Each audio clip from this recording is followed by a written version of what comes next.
نحمده ونصلي على رسوله الكريم اما بعد فاعوذ بالله من الشيطان الرجيم بسم الله الرحمن الرحيم رب اشرح لي صدري ويسر لي امري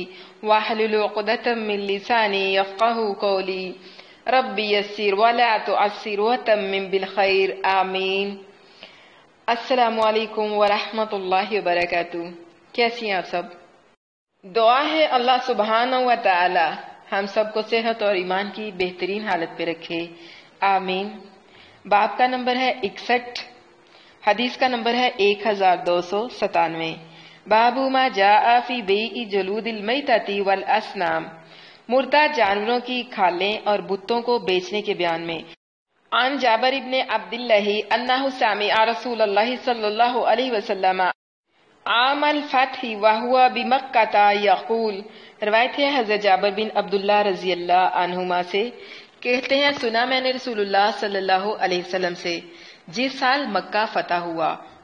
اور آپ صلی اللہ علیہ وسلم مکہ میں تھے اور فرماتے تھے ان اللہ ورسولہ حرم بیع الخمر والمیتۃ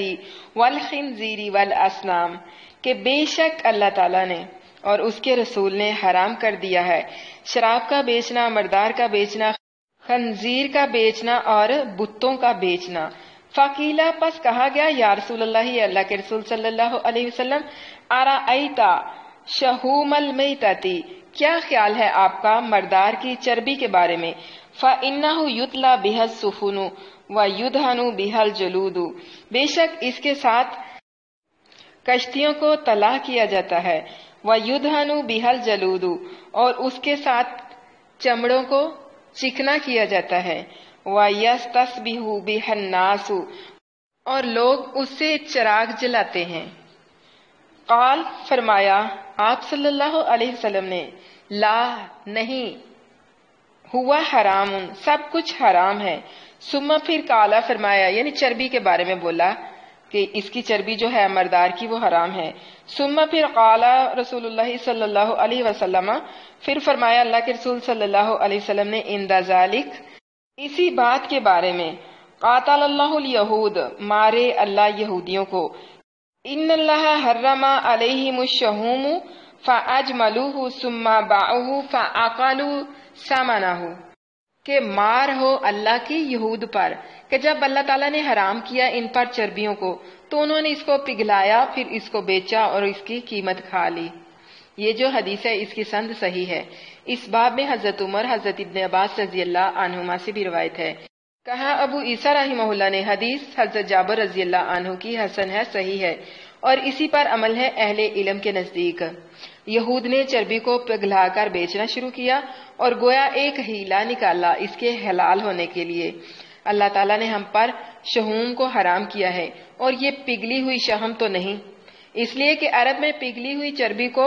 ودک بولتے ہیں۔ ایسا ہیلا کرنا گویا اللہ تعالیٰ سے مکر کرنا ہے۔ وَمَكَرُوا وَمَكَرَ اللَّهُ وَاللَّهُ خَيْرُ الْمَاكِرِينَ۔ سو اس حدیث سے سب ہیلوں کی جڑ کٹ گئی۔ جیسے لوگ مکان رہن لے کر چراغی کا ہیلا کر کے اس میں رہتے ہیں، ایسے ہیلوں کا انجام اللہ اور اس کے رسول صلی اللہ علیہ وسلم کی لعنت ہے۔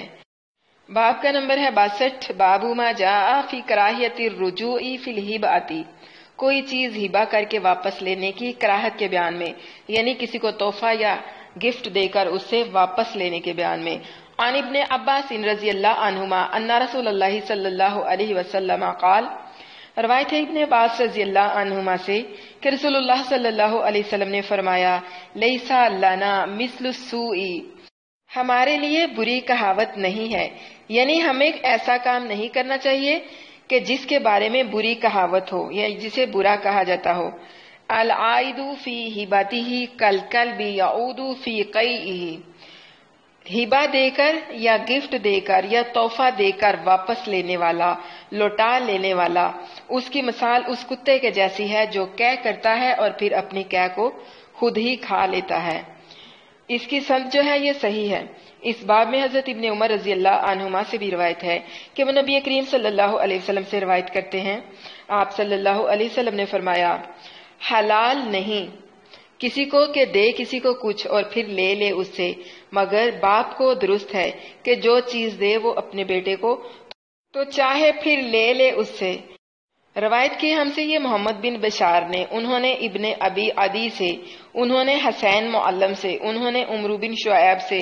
کہ سنا انہوں نے طاؤس سے کہ وہ روایت کرتے تھے ابن عمر سے اور ابن عباس رضی اللہ عنہم سے، دونوں پہچانتے تھے اس حدیث کو نبی کریم صلی اللہ علیہ وسلم تک۔ اور یہ حدیث جو ابن عباس رضی اللہ عنہما سے مروی ہوئی، یہ حسن ہے، صحیح ہے، مطلب حسن صحیح ہے، اور اسی پر عمل ہے بعض اصحاب نبی صلی اللہ علیہ وسلم کا۔ کہتے ہیں کہ جس نے کوئی چیز ہبہ کر دی اپنے کسی ذی رحم محرم کو تو اس کو درست نہیں، پھر اس سے واپس لے، اور جس نے کوئی چیز غیر ذی رحم کو دی تو اس کو جائز ہے اس کا پھیر لینا، مگر جب ہبہ بالعوض ہو، یعنی اس کے بدلے کچھ لے چکا ہو، تو پھر اس کا پھیرنا جائز نہیں ہے۔ اور یہی قول ہے ثوری رحمہ اللہ کا، اور شافعی رحمہ اللہ کہتے ہیں حلال نہیں کسی کو چیز دے کر پھیر لینا مگر باپ کو، اور استدلال کیا انہوں نے اس حدیث سے جو ابن عمر رضی اللہ عنہما سے مروی ہوئی ہے کہ جائز نہیں کسی کو کوئی چیز دے کر پھیر لینا مگر والد کو ولد سے، یعنی کسی کو تحفہ یا ہبہ دے کر واپس لینا جائز نہیں ہے، واپس لے لینا اس طرح ہی ہے جس طرح کہ ایک کتا کیا کرتا ہے اور اس کو کھا لیتا ہے۔ مثال کے طور پہ پنجابی یہ کہاوت ہے نا، کہتے ہیں تھوک کے چاٹ لیتے ہیں، تھوک کر چاٹ لینا، مگر اس سے بھی بری مثال یہ ہے کہ کتے کی طرح تشبیہ دینا اس کو کہ وہ کیا کرتا ہے اور کھا لیتا ہے۔ لیکن باپ کو اجازت ہے کہ وہ اگر اپنی اولاد میں سے کسی کو کوئی ہبہ کرتا ہے تو وہ اس سے اپنی چیز واپس لے سکتا ہے، یعنی باپ کو جائز ہے، اس کے علاوہ اور کسی کو جائز نہیں ہے۔ عن ابن عمر وابن عباس یرفعان الحدیث الی النبی صلی اللہ علیہ وسلم بہذا الحدیث، اسناد اس کی صحیح ہے، سیدنا ابن عمر اور ابن عباس رضی اللہ عنہم سے روایت ہے، وہ دونوں پہنچاتے تھے اس حدیث کو نبی صلی اللہ علیہ وسلم تک۔ باب ما جاء فی العرایا والرخصۃ فی ذلک، بیع عرایا اور اس کے جائز ہونے کے بیان میں۔ عن زید بن ثابت ان النبی صلی اللہ علیہ وسلم نہى عن المحاقلۃ والمزابنۃ الا انه قد اذن لأهل العرایا ان یبیعوها بمثل خرصها، اس کی جو سند ہے وہ صحیح ہے، یعنی روایت ہے زید بن ثابت رضی اللہ عنہ سے کہ نبی کریم صلی اللہ علیہ وسلم نے منع فرمایا محاقلہ اور مزابنہ کی بیع سے، مگر رخصت دی آپ صلی اللہ علیہ وسلم نے اہل عرایا کو کہ وہ بیچ لیں اپنے پھلوں کو اس کے برابر کے عوض میں کوت کر، یعنی اندازہ سے۔ اس باب میں حضرت ابو ہریرہ رضی اللہ عنہ اور حضرت جابر رضی اللہ عنہ سے روایت ہے۔ زید بن ثابت رضی اللہ عنہ کی حدیث کو ایسا ہی روایت کیا ہے محمد بن اسحاق نے، اور روایت کی ایوب اور عبداللہ بن عمر اور مالک بن انس نے نافع سے، انہوں نے ابن عمر رضی اللہ عنہما سے کہ نبی کریم صلی اللہ علیہ وسلم نے منع فرمایا محاقلہ اور مزابنہ سے، اور اسی اسناد سے مروی ہے ابن عمر رضی اللہ عنہما سے۔ وہ روایت کرتے ہیں زید بن ثابت رضی اللہ عنہ سے، وہ نبی کریم صلی اللہ علیہ وسلم سے کہ آپ نے رخصت دی عرایا میں 5 وسق سے کم، اور یہ زیادہ صحیح ہے محمد بن اسحاق کی حدیث سے۔ عن ابی ہریرہ ان رسول اللہ صلی اللہ علیہ وسلم ارخص فی بیع العرایا ما دون 5 اوسق او کذا، اس کی سند بھی صحیح ہے، یعنی حضرت ابو ہریرہ رضی اللہ عنہ روایت کرتے ہیں کہ رسول اللہ صلی اللہ علیہ وسلم نے رخصت دی عرایا کے بیچنے کی 5 وسق سے کم میں، یا ایسا ہی فرمایا، یعنی راوی کو شک ہے کہ یہی لفظ ہے حدیث کے یا پھر کچھ فرق ہے۔ عن مالک ان النبی صلی اللہ علیہ وسلم ارخص فی بیع العرایا فی 5 اوسق او فیما دون 5 اوسق، یعنی روایت ہے حضرت مالک بن انس رضی اللہ عنہ سے کہ نبی کریم صلی اللہ علیہ وسلم نے ارخصہ رخصت دی ہے عرایا کے بیچنے کی 5 وسق تک یا 5 وسق سے کم میں، یہ جو حدیث ہے یہ صحیح حدیث ہے۔ عن زید بن ثابت ان رسول اللہ صلی اللہ علیہ وسلم ارخص فی بیع العرایا بخرصها، یہ جو حدیث ہے یہ صحیح حدیث ہے۔ روایت ہے زید بن ثابت رضی اللہ عنہ سے کہ رسول اللہ صلی اللہ علیہ وسلم نے رخصت دی عرایا کے بیچنے میں کوت کار، یعنی اندازے سے۔ کہا ابو عیسیٰ رحمہ اللہ نے یہ حدیث حسن ہے، صحیح ہے، اور حدیث حضرت ابو ہریرہ رضی اللہ عنہ کی حسن صحیح ہے، اور اسی پر عمل ہے بعض علماء کا، انہی میں ہے امام شافعی رحمہ اللہ اور احمد اور اسحاق رحمہ اللہ علیہم، اور کہتے ہیں کہ آرایا مستثنا ہے اس سے جو منع فرمایا ہے رسول اللہ صلی اللہ علیہ وسلم نے محاقلہ اور مزابنہ کی بیع سے،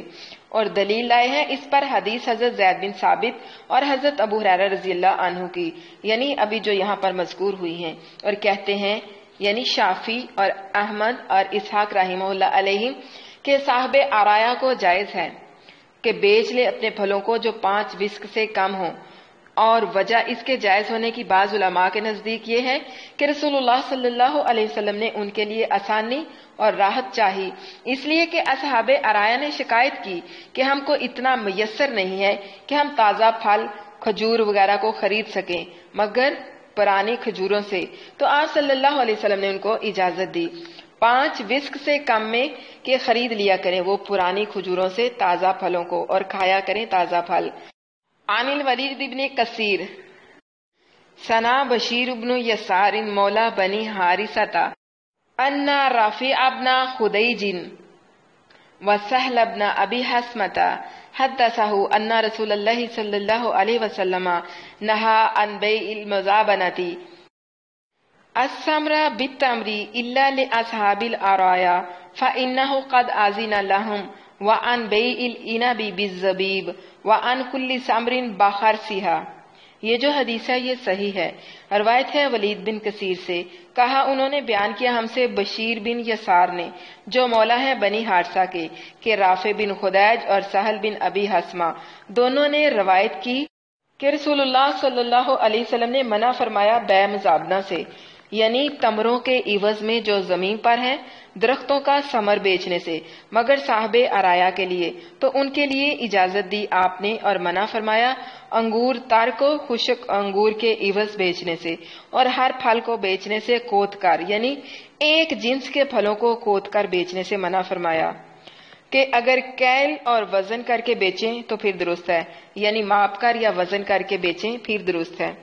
کہا ابو عیسیٰ رحمہ اللہ نے یہ حدیث حسن صحیح غریب ہے اس سند سے۔ عریتن بر وزن فعیلا آرا یا عرو سے ہے جس کے معنی ہے الگ کرنا، اور یہ بامعنی مفعولتن کے ہیں یا فاعلتن کے، یا اور آرا یا را سے، اور مصدر اس کا عریان ہے بامعنی کپڑے اتارنے اور ننگا ہونے کے، گویا یہ بیع نکل گئی ہے دائرہ حرمت سے، جیسے آدمی نکل جاتا ہے کپڑوں سے، اور جمع اس کی عرایا ہے، اور اصطلاح شرع میں بیع عرایا اس کو کہتے ہیں کہ کوئی شخص اپنے باغ میں سے 1-2 درخت کسی محتاج کو دے اور اس سے کہے کہ اس فصل کے میوے جو اس میں لگیں وہ تیرے ہیں، پھر اس شخص کا بار بار آنا صاحب باغ کو ناگوار گزرے تو اس سے کہے کہ تو اپنے درخت کے میوے 3 وسق یا 4 وسق کو بیچ ڈال، جب یہ میوہ تیار ہوگا تو تجھے اتنے پھل دے دوں گا، اور یہ 5 وسق تک درست ہے، اس سے زیادہ میں ایسی بیع درست نہیں، اس لیے کہ یہ بیع ایک جنس کی ہے، اسی جنس کے ساتھ مثلا تمر کی تمر کے ساتھ، انگور کی انگور کے ساتھ، تو ایسی بیع میں تول اور وزن دونوں طرف سے برابر ہونا چاہیے، حالانکہ اس بیع میں وہ پھل جو صاحب باغ دیتا ہے متعین ہے، وزن کر کے دے یا قیل سے دے، اور وہ پھل جو درختوں پر ہیں یعنی اس محتاج کو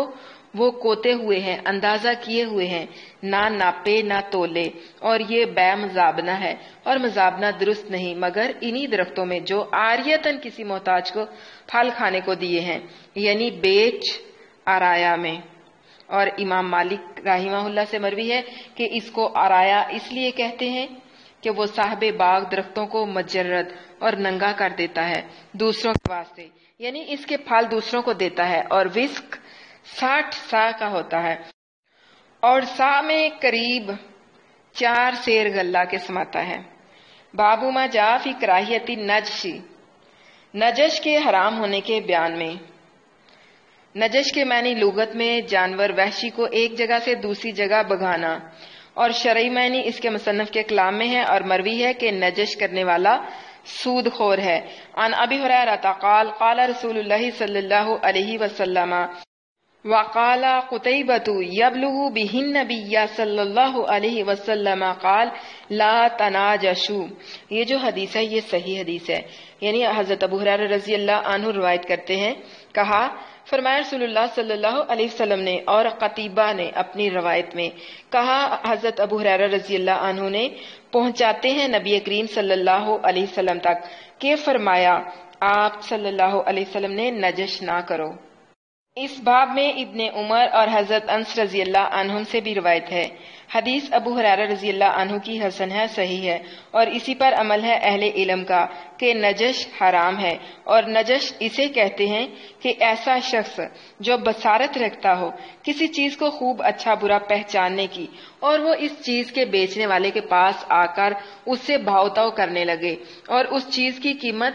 اس کی اصل قیمت سے بڑھا کر دینے لگے، اور یہ معاملہ مشتری کے سامنے کرے اس ارادے سے کہ مشتری دھوکہ کھا کر اس چیز کو قیمت اصلی سے اور بازار کے بھاؤ سے زیادہ قیمت دے کر خرید لے.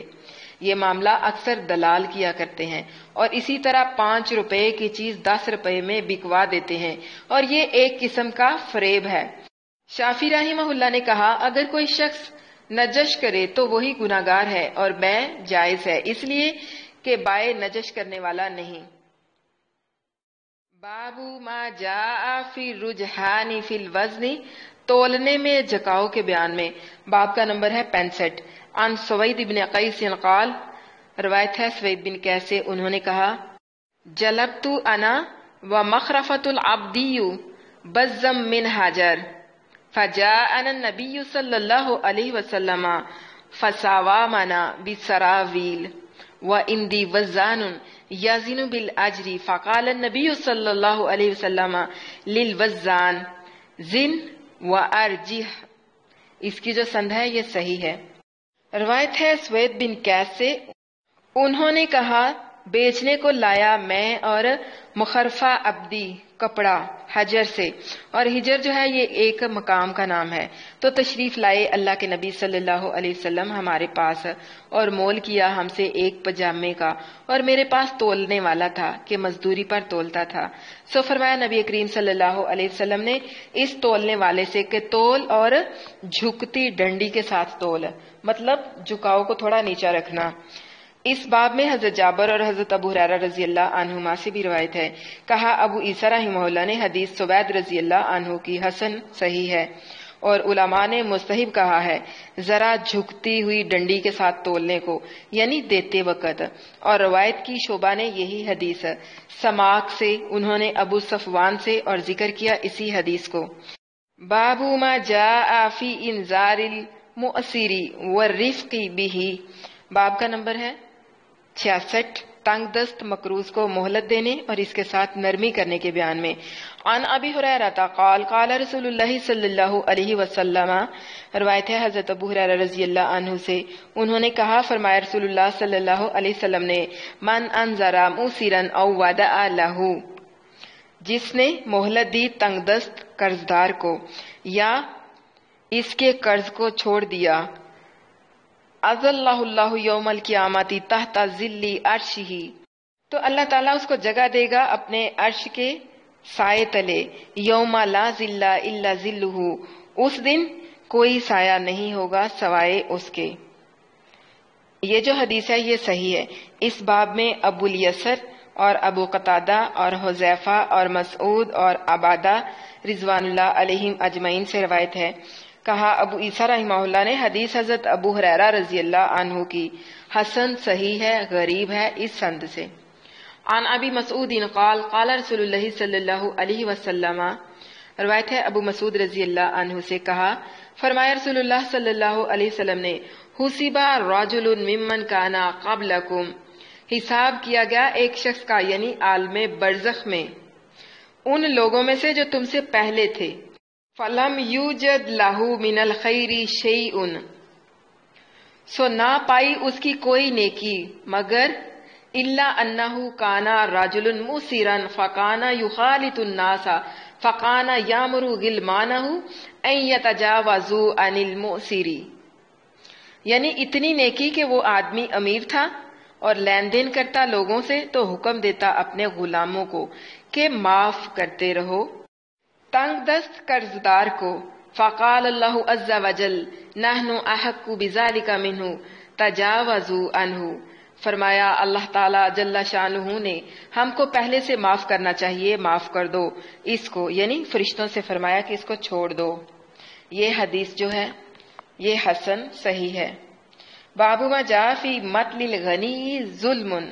اس بیان میں کہ مالدار کا قرض ادا کرنے میں تاخیر کرنا یا ٹال مٹول کرنا ظلم ہے. باب کا نمبر ہے 67. عن ابی ہریرہ عن النبی صلی اللہ علیہ وسلم قال. روایت ہے حضرت ابو ہریرہ رضی اللہ عنہ سے کہ نبی کریم صلی اللہ علیہ وسلم نے فرمایا مطل الغنی ظلم. مالدار کا یا غنی کا ادائے قرض میں ٹال مٹول کرنا یا دیر کرنا یا ہیلا کرنا ظلم ہے. وَإِذَا أُتْبِعَ أَحَدُكُمْ عَلَى مَلِيٍّ فَلْيَتْبَعْ. جب کوئی کسی غنی پر حوالہ کر دیا جائے تو چاہیے اس کے پیچھے لگے. یعنی جب کوئی قرضدار کسی قرض خواہ سے کہے میرے اوپر جو روپیہ تمہارا ہے وہ فلاں شخص سے لے لو، سو قرضدار کو اس سے قبول کر لینا چاہیے اور اس کا پیچھا کرنا چاہیے. یہ جو حدیث ہے اس کی سند صحیح ہے. اس باب میں حضرت ابن عمر اور حضرت شرید رضی اللہ عنہم سے بھی روایت ہے. کہا ابو عیسیٰ رحمہ اللہ نے حدیث حضرت ابو ہریرہ رضی اللہ عنہ کی حسن صحیح ہے، اور مطلب اس کا یہی ہے کہ جب کسی کو حوالہ دیا جائے کسی غنی کا تو چاہیے اس کے پیچھے لگ جائے. اور بعض لوگوں نے کہا جب کسی قرضدار نے کسی غنی پر حوالہ کر دیا اور اس نے قبول بھی کر لیا کہ ہاں میں دوں گا، جس طرح کے ضمانت وغیرہ لیتے ہیں، تو وہ قرضدار بری ہو گیا اور پھر اس قرض خواہ کو نہیں پہنچتا کہ اس سے طلب کرے. مثلا زید کا قرض عمر پر آتا تھا اور عمر نے کہا جاؤ بکر سے تم لے لو، اور بکر غنی بھی ہے اور اس نے قبول بھی کر لیا ہے کہ ہاں میں تجھے دوں گا. اب زید کو حق نہیں پہنچتا کہ پھر عمر سے تقاضا کرے اگرچہ بکر سے روپیہ وصول نہ ہو. اور یہی قول ہے شافعی کا اور احمد کا اور اسحاق کا رحمہ اللہ علیہم اجمعین. اور بعض علماء نے کہا ہے جب ہلاک ہو جائے اس کا مال محال علیہ کے مفلس ہو جانے کے سبب سے تو اس کو حق پہنچتا ہے کہ پہلے قرضدار سے تقاضا کرے. حضرت عثمان رضی اللہ عنہ وغیرہ کے قول کی دلیل سے کہ انہوں نے فرمایا ہے مال مسلمان کا ہلاکت یعنی ضائع ہونے کے لائق نہیں. اور اسحاق رحمہ اللہ نے کہا اس قول کا جو حضرت عثمان رضی اللہ عنہ وغیرہ سے منقول ہے مطلب یہ ہے کہ مسلمان کا مال ضائع نہیں ہوتا. یعنی جب حوالہ کر دے کوئی شخص کسی کو اور وہ ظاہر میں غنی معلوم ہو یعنی محال علیہ اور پھر بعد دریافت ہو کہ وہ مفلس ہے تو اس قرض خواہ کو پہنچتا ہے کہ پہلے اپنے قرضدار سے تقاضا کرے، اپنا روپیہ اس سے بھرے اور حوالہ کو مفلس شخص کے قبول نہ کرے، اس لیے کہ مسلمان کا مال ضائع نہیں ہوتا. دیر لگانا غنی کا یعنی جس کو توفیق ہو ایک چیز کی قیمت ادا کرنے کی وہ پھر بھی نہیں دیتا، یا قرضدار کو توفیق ہے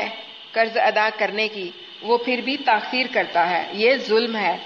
اور لکھا ہے علماء نے کہ یہ فسق ہے، رد کی جاتی ہے اس کے سبب سے گواہی اس کی اگرچہ ایک بار ہو. اور بعض نے کہا ہے اگر مکر کرے اور عادت کرے اس کی اور جب کوئی کسی غنی پر حوالہ کرے یعنی ایک شخص پر قرض ہے کسی کا اور وہ قدرت نہیں رکھتا ادا کرنے کی اور وہ کسی غنی کو کہے کہ تو میری طرف سے ادا کر، پس چاہیے قرض خواہ کو کہ اس بات کو جھٹ پٹ قبول کر لے تاکہ اس کا مال ضائع نہ ہو.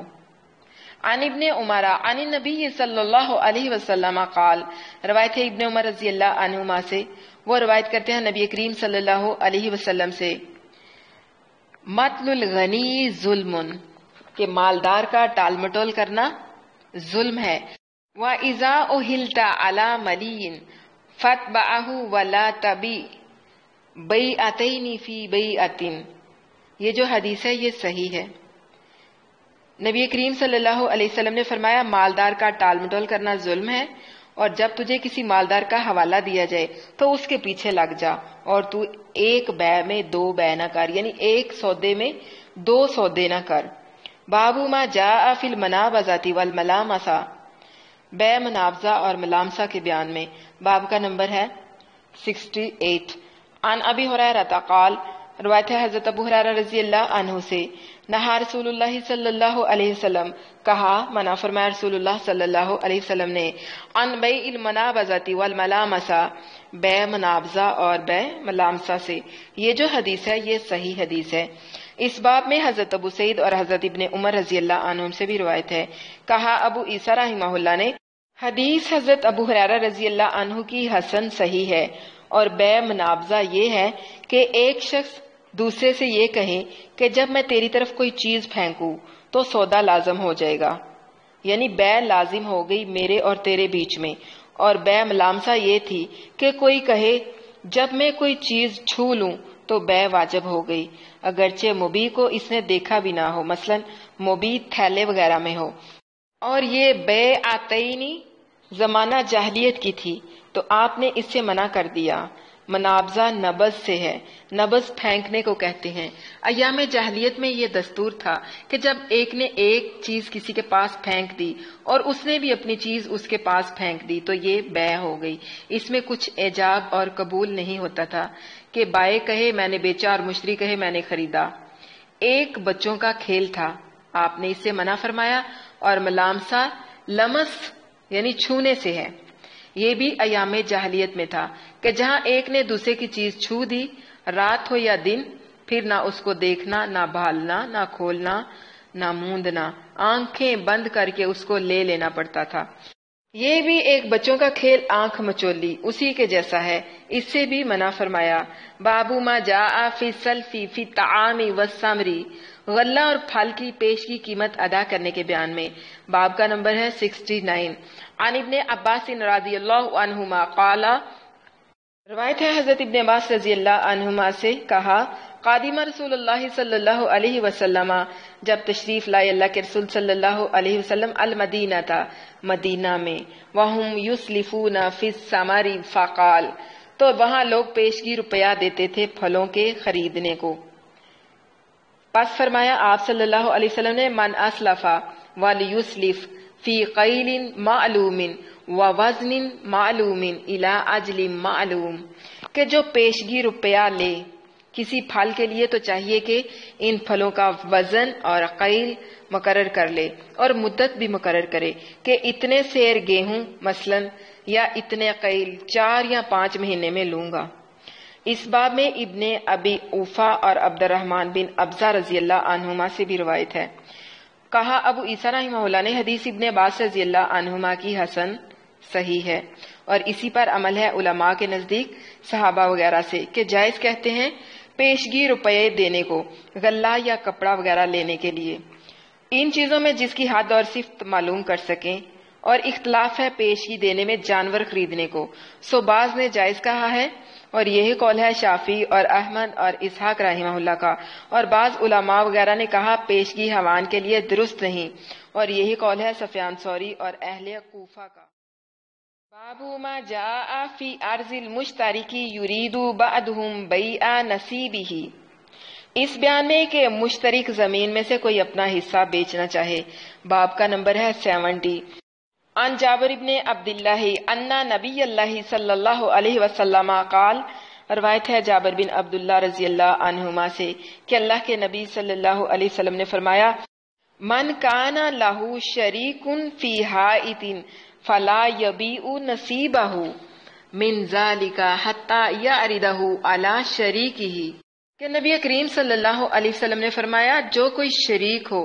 کسی احاطہ میں یا باغ میں، سو نہ بیچے اپنا حصہ اس میں سے جب تک اس شریک کو بتا نہ لے، یعنی شاید وہی خرید لے تو غیر کے ہاتھ کیوں بیچے۔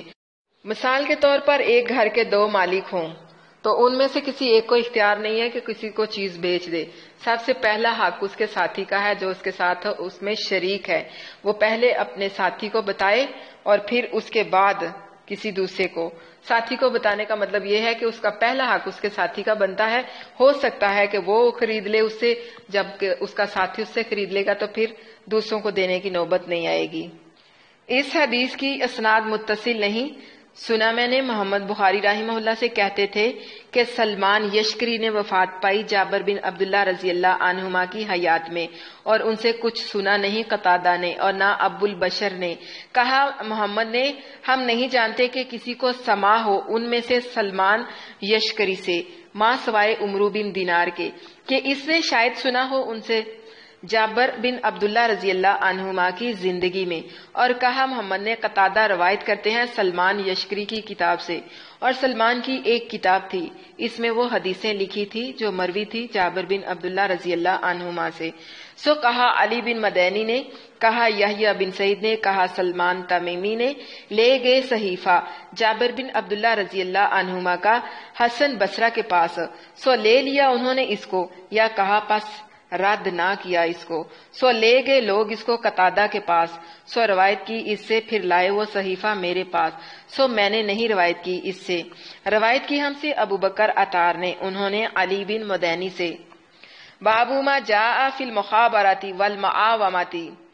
مخابرہ اور معاومہ کی بیع کے بیان میں۔ باب کا نمبر ہے 71۔ عن جابر عن النبی صلی اللہ علیہ وسلم نہا عن المحاقلات والمزابنات والمخابرات والمعاومات ورخص فی العرایا۔ یہ جو حدیث ہے یہ صحیح حدیث ہے۔ حضرت جابر رضی اللہ عنہ روایت کرتے ہیں کہ نبی کریم صلی اللہ علیہ وسلم نے منع فرمایا محاقلہ، مزابنہ، مخابرہ اور معاومہ کی بیع سے، اور رخصت دی عرایا میں۔ کہا ابو عیسیٰ رحمہ اللہ نے یہ حدیث حسن صحیح ہے کہ محاقلہ اور مزابنہ اور مخابرہ کا ذکر پہلے ہم کر چکے ہیں، پہلے پڑھ لیا ہے، اور معاومہ عام سے ہے، عام کہتے ہیں سال کو، اور بیع معاومہ یہ ہے کہ 1 سال یا 2 سال کا میوہ ایک درخت کا بیچنا قبل پیدا ہونے کے، اور اس میں دھوکہ ہے کہ شاید میوہ پیدا ہو یا نہ ہو یا زیادہ ہو، کہ بیچنے والے کو اس کی قیمت پر جو ٹھہری ہوئی ہو دینا ناگوار گزرے، یا کم ہو کہ خریدنے والے کو دشوار ہو، اس لیے اس سے منع فرمایا، گویا یہ بھی بیع غرر میں داخل ہے۔ قیمتیں مقرر کرنے کے بیان میں۔ باب کا نمبر ہے 72۔ عن انس قال، روایت ہے سیدنا انس رضی اللہ عنہ سے کہا انہوں نے السعر علی عہد رسول اللہ صلی اللہ علیہ وسلم، فقالوا یا رسول اللہ صلی اللہ علیہ وسلم سعر لنا، فقال ان اللہ هو المسعر القابض الباسط الرزاق وانی لارجو ان القى ربی ولیس احد منکم یطلبنی بمظلمۃ فی دم ولا مال۔ یہ جو حدیث ہے یہ صحیح حدیث ہے۔ حضرت انس رضی اللہ عنہ روایت کرتے ہیں، کہا انہوں نے کہ مہنگا ہوا ایک دفعہ بھاؤ غلے کا زمانے میں رسول اللہ صلی اللہ علیہ وسلم کے، سو لوگوں نے عرض کیا یا رسول اللہ صلی اللہ علیہ وسلم بھاؤ مقرر کر دیجئے ہمارے لیے۔ فرمایا آپ صلی اللہ علیہ وسلم نے بھاؤ مقرر کرنے والا وہی اللہ تعالیٰ ہے کہ جو روکنے والا ہے رزق کا، مراد اس سے مہنگا ہونا ہے، اور وہی کشادہ کرنے والا ہے رزق کا، اور رزق دینے والا ہے، یعنی اس کے حکم سے کمی بیشی رزق کی اور تنگی کشادگی ہوتی ہے، تو بھاؤ مقرر کرنے والا وہی ہے۔ پھر فرمایا آپ نے میں چاہتا ہوں کہ ملوں اپنے رب سے ایسے حال میں کہ نہ ہو مجھ پر مطالبہ اور مظلمہ کسی کا، کہ وہ طلب کرتا ہے مجھ سے مظلمہ خون کا اور نہ مال کا۔ کہا ابو عیسیٰ رحمہ اللہ نے یہ حدیث حسن صحیح ہے۔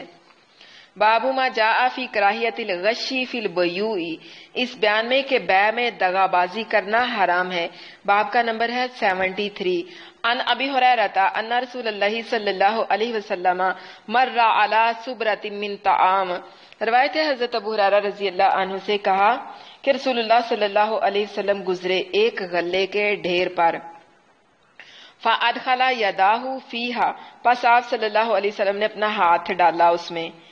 فنالت اصابعہ بلالا، پس آپ صلی اللہ علیہ وسلم کی انگلیوں کو نمی پہنچی، فقال، پس آپ صلی اللہ علیہ وسلم نے پوچھا یا فرمایا یا صاحب الطعام ما ھذا، اے غلے والے یا اے غلہ بیچنے والے یہ کیا ہے، یعنی یہ جو غلہ ہے اس کے اندر یہ تری کیسی ہے، مطلب یہ جو نمی ہے یہ کس چیز کی ہے۔ قال، اس نے کہا اصابتہ السماء یا رسول اللہ صلی اللہ علیہ وسلم، قال، اے اللہ کے رسول صلی اللہ علیہ وسلم اس کو بارش پہنچی ہے، یعنی اس پر بارش کا پانی پڑ گیا ہے، تو آپ صلی اللہ علیہ وسلم نے فرمایا افلا جعلتہ فوق طعامی، تو نے اس کو غلے کے اوپر کیوں نہیں کیا، حتی یراہ الناس، یہاں تک کہ لوگ اس کو دیکھ لیں۔ ثم قال، پھر فرمایا من غشا فلیس منا، جس نے دھوکہ بازی کی وہ ہم میں سے نہیں ہے۔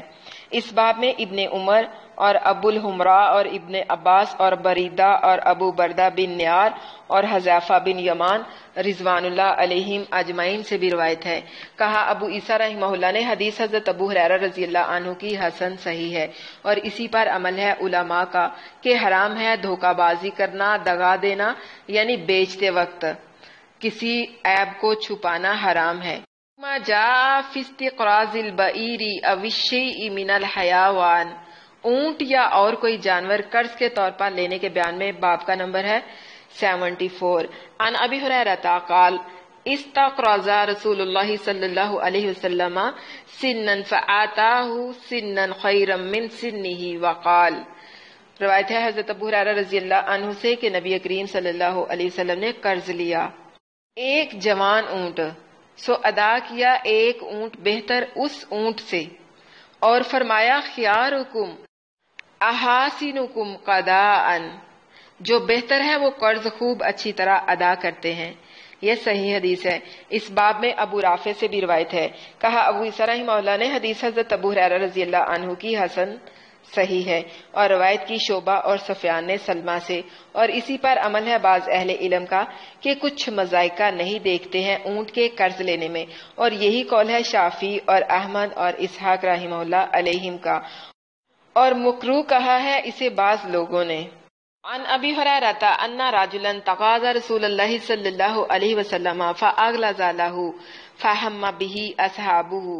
فقال رسول اللہ صلی اللہ علیہ وسلم، روایت ہے حضرت ابو ہریرہ رضی اللہ عنہ سے کہ ایک آدمی نے تقاضا کیا رسول اللہ صلی اللہ علیہ وسلم سے اور سختی کی آپ صلی اللہ علیہ وسلم کے اوپر، سو قصد کیا اس کا اللہ کے نبی صلی اللہ علیہ وسلم کے صحابہ نے، یعنی اس کو دفع کر دینے کا، تو آپ صلی اللہ علیہ وسلم نے فرمایا دعوہ فإن لصاحب الحق مقالا،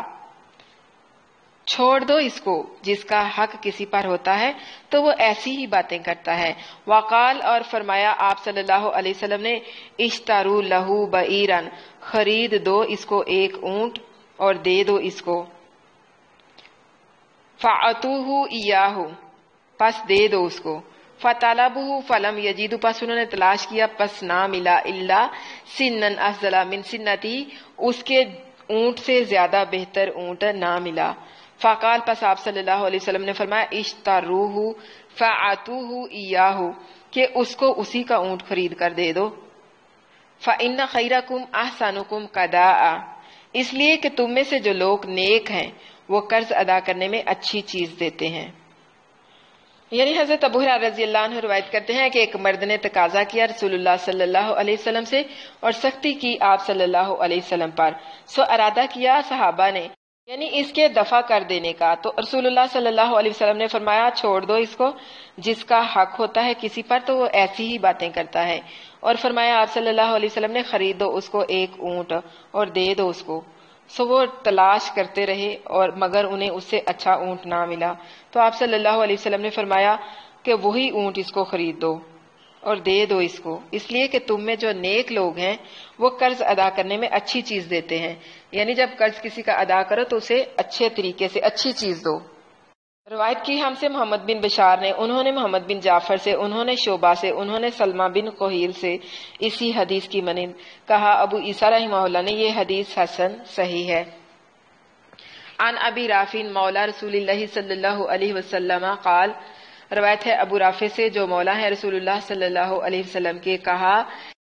استسلف رسول اللہ صلی اللہ علیہ وسلم بقرا فجاءته ابل من الصدقات، قال ابو رافع فامرني رسول اللہ صلی اللہ علیہ وسلم ان اقضي الرجل بقره، روایت ہے ابو رافع سے جو مولا ہے رسول اللہ صلی اللہ علیہ وسلم کے، کہا قرض لیا رسول اللہ صلی اللہ علیہ وسلم نے ایک جوان اونٹ، پھر آئے آپ صلی اللہ علیہ وسلم کے پاس زکوٰۃ کے اونٹ، کہا ابو رافع نے سو حکم دیا مجھ کو رسول اللہ صلی اللہ علیہ وسلم نے کہ ادا کر دوں میں اس آدمی کے اونٹ۔ فقلت سو عرض کیا میں نے لا اجد فی الابل الا جملا خیارا رباعیا، کہ نہیں پاتا میں مگر جوان اونٹ اس سے عمدہ 4 دانت والا۔ فقال رسول اللہ صلی اللہ علیہ وسلم، پس رسول اللہ صلی اللہ علیہ وسلم نے فرمایا اعطیہ ایاہ، پس دے دو اس کو، فإن خیار الناس احسنهم قضاء، کہ جو نیک لوگ ہیں تم میں سے وہ قرض ادا کرنے میں اچھی چیز دیتے ہیں۔ کہا ابو عیسیٰ رحمہ اللہ نے یہ حدیث حسن صحیح ہے۔ عن ابی ہریرہ رضی اللہ عنہ ان رسول اللہ صلی اللہ علیہ وسلم قال، روایت ہے حضرت ابو ہریرہ رضی اللہ عنہ سے کہ رسول اللہ صلی اللہ علیہ وسلم نے فرمایا ان اللہ یحب سمح البیع، بے شک اللہ تعالیٰ دوست رکھتا ہے نرمی اور خوبی سے بیچنے والے کو، سمح الشرائی اور نرمی سے خریدنے والے کو، سمح القضائی اور نرمی سے قرض ادا کرنے کو۔ اور اس باب میں حضرت جابر رضی اللہ عنہ سے بھی روایت ہے۔ کہا ابو عیسیٰ رحمہ اللہ نے یہ حدیث غریب ہے، اور روایت کی بعض نے یہ حدیث یونس سے، انہوں نے سعید مقبری سے، انہوں نے حضرت ابو ہریرہ رضی اللہ عنہ سے۔ بعض محققین کہتے ہیں کہ اس کی سند یونس بن عبید مدلس کے ان کی وجہ سے ضعیف ہے۔ عن جابر قال قال رسول اللہ صلی اللہ علیہ وسلم، روایت ہے جابر رضی اللہ عنہ سے، کہا فرمایا رسول اللہ صلی اللہ علیہ وسلم نے غفر اللہ لرجل کان قبلکم، بخش دیا ایک مرد کے تم سے پہلے تھا، اس لیے کہ وہ کانا سہلا اذا باع، جب وہ بیچتا تھا تو آسانی کرتا تھا، سہلا اذا اشترى، اور جب خریدتا تو آسانی اور نرمی کرتا تھا، سہلا اذا اقتضى، اور جب وہ تقاضا کرتا تھا تب بھی آسانی اور نرمی سے کرتا تھا۔ کہا ابو عیسیٰ رحمہ اللہ نے یہ حدیث غریب ہے، صحیح ہے، حسن ہے اس سند سے۔ باب النہی عن البیع فی المسجد، باب کا نمبر ہے 75، اس بیان میں کہ مسجد میں خرید و فروخت کرنا منع ہے۔ عن ابی ہریرہ ان رسول اللہ صلی اللہ علیہ وسلم قال، روایت ہے حضرت ابو ہریرہ رضی اللہ عنہ سے کہ رسول اللہ صلی اللہ علیہ وسلم نے فرمایا اذا رأیتم من یبیع او یبتع فی المسجد، جب تم دیکھو کسی کو بیچتا ہے یا خریدتا ہے مسجد میں، فقولوا، پس کہو لا اربح اللہ، نہ نفع دے اللہ تجھ کو، تجارت کا تیری تجارت میں، واذا رأیتم، اور جب تم دیکھو من ینشد فیہ ضالۃ، کہ اس میں کسی گمشدہ چیز کا اعلان کیا جا رہا ہے، فقولوا، پس کہو لا رد اللہ علیک، اللہ تجھے یہ کبھی واپس نہ کرے، یا اللہ اس چیز کو تیری طرف کبھی نہ پھیرے۔ یہ جو حدیث ہے یہ صحیح حدیث ہے۔ کہا ابو عیسیٰ رحمہ اللہ نے حدیث حضرت ابو ہریرہ رضی اللہ عنہ کی حسن ہے، غریب ہے، اور اسی پر عمل ہے بعض اہل علم کا کہ حرام کہتے ہیں خرید و فروخت کرنا مسجد میں، اور یہی قول ہے احمد اور اسحاق رحمہ اللہ علیہم کا، اور رخصت دی ہے خرید و فروخت کی مسجد کے اندر بعض اہل علم نے، اور ان کے پاس کوئی دلیل نہیں ہے۔ الحمدللہ ابواب البیوع مکمل ہو گئے، کل ہم انشاءاللہ پڑھیں گے ابواب الاحکام۔ آج کے لیے اتنا ہی کافی ہے۔ سبحان ربک رب العزت عما یصفون والسلام علی المرسلین والحمدللہ رب العالمین واغفر وارحم وانت خیر الراحمین، آمین ثم آمین یا رب العالمین۔ اب آپ نے جو پوچھنا ہے آپ پوچھیں۔